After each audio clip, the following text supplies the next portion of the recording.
You're listening to GLC on ReachMD. This activity is provided by Global Learning Collaborative and is part of our MinuteCE curriculum. Prior to beginning the activity, please be sure to review the faculty and commercial support disclosure statements, as well as the learning objectives.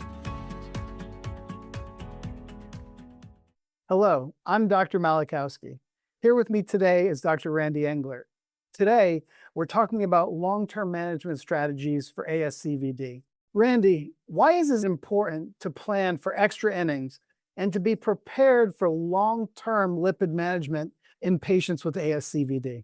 Well, our patients with very high risk for recurrent ASCVD, these are patients that have very high risk for recurrent events and therefore have the most to gain from optimal control of their cardiovascular risk factors.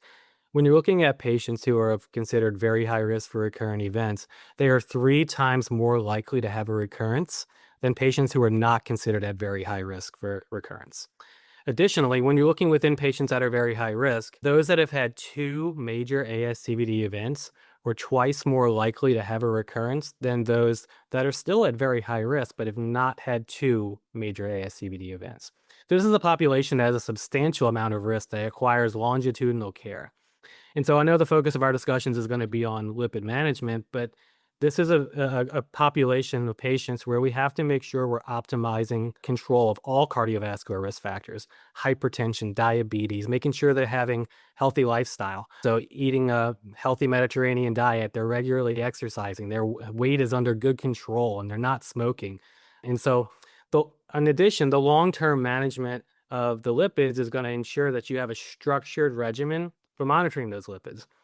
At 4 to 12 weeks after intensification or initiation of statin therapy, you're going to want to recheck the lipid panel. Once your patients have your LDL at target, then you can swap this 6 to 12 months for checking. And that can be individualized. If you have a patient that's routinely at goal and they're adherent to their medications, maybe once a year is enough. If you have a patient that's closer to more borderline for their target, or if you're worried about adherence, you can check more often at that 6-month mark. And so even after you have your LDL at goal, there is still a residual lipid risk that persists for non-LDL atherogenic particles. And so your non-HDL, this serves as a secondary target that represents all the atherogenic lipoproteins. And so the goal for non-HDL in your patients considered at very high risk is less than 85, and for patients not at very high risk is less than 100.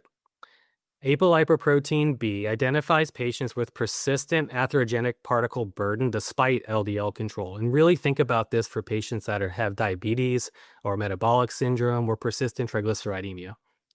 In your patients who have persistent hypertriglyceridemia, despite statin therapy, should also consider icosapent ethyl. And so remember, your patients with ASCVD, the risk is not static. Patients initially present with an event and then may subsequently develop more comorbidities, diabetes, heart failure, kidney disease, or experience another ischemic event. And these may reclassify them into a higher risk. And so you have to not only get your LDL at target, but constantly be reassessing your patient's risk chronically. Those are some great insights, Randy. And as discussed, managing ASCVD is really a long game that sometimes can involve some extra innings. To set our organizations and our patients up for success, there are some systems-based approaches that can help ensure your team is ready for those longer games and maybe even a doubleheader or 2.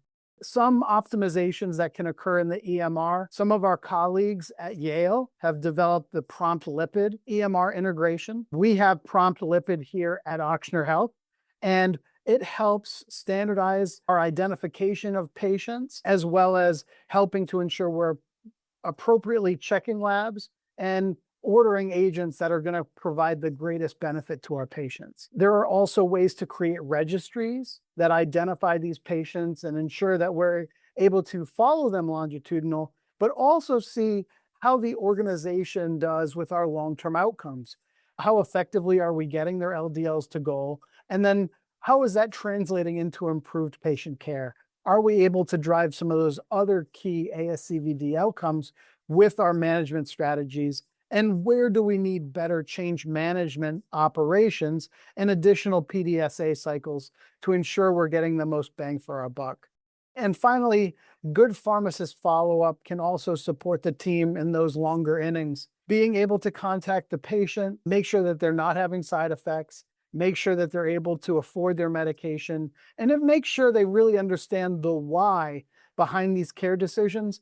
That's going to help ensure that the patients are following the strategy and that they feel engaged in the process to get you through to the bottom of the ninth. Randy, any other insights or additions you'd like to add to that?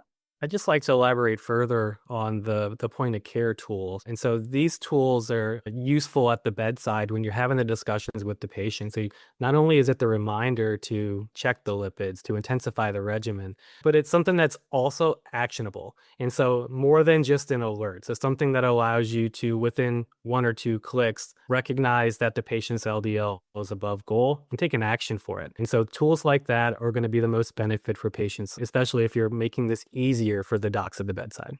Excellent. Well, that's it for us batting tonight. Thanks so much for the excellent discussion, and we'll see you again next time. You've been listening to GLC on ReachMD. This activity is provided by Global Learning Collaborative and is part of our MinuteCE curriculum. To receive your free CE credit or to download this activity, go to reachmd.com/CME. Thank you for listening.